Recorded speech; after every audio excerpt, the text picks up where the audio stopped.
過程冇咁趕嘅，咁我就有個時間真係同自己嗰班咧教佢哋圍圈啦，同佢哋講咗3個字，我冇做晒全套嘅，我淨係話排隊要快、安全、安靜咧，跟住佢哋自己就我話3個字即係記住，跟住佢哋自己就我知啊，快、安全、安靜啊嘛，咁我哋就排隊咯。跟住我話係喎，我啲圍裙可以擺邊啊，其實可以掛凳仔嘅，咁我再重整一次。咁我覺得佢哋有幾安靜嗰個圍圈嘅時間，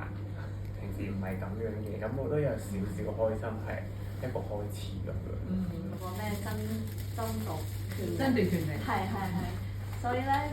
即係當我開班會嗰陣時咧，我就將自己嘅姿態擺低咗啲，我就話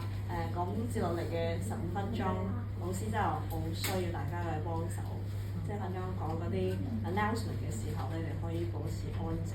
我哋就15分鐘啫，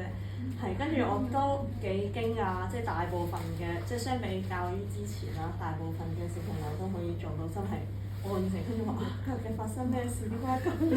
點解整我之前嘅風格比較都係想佢，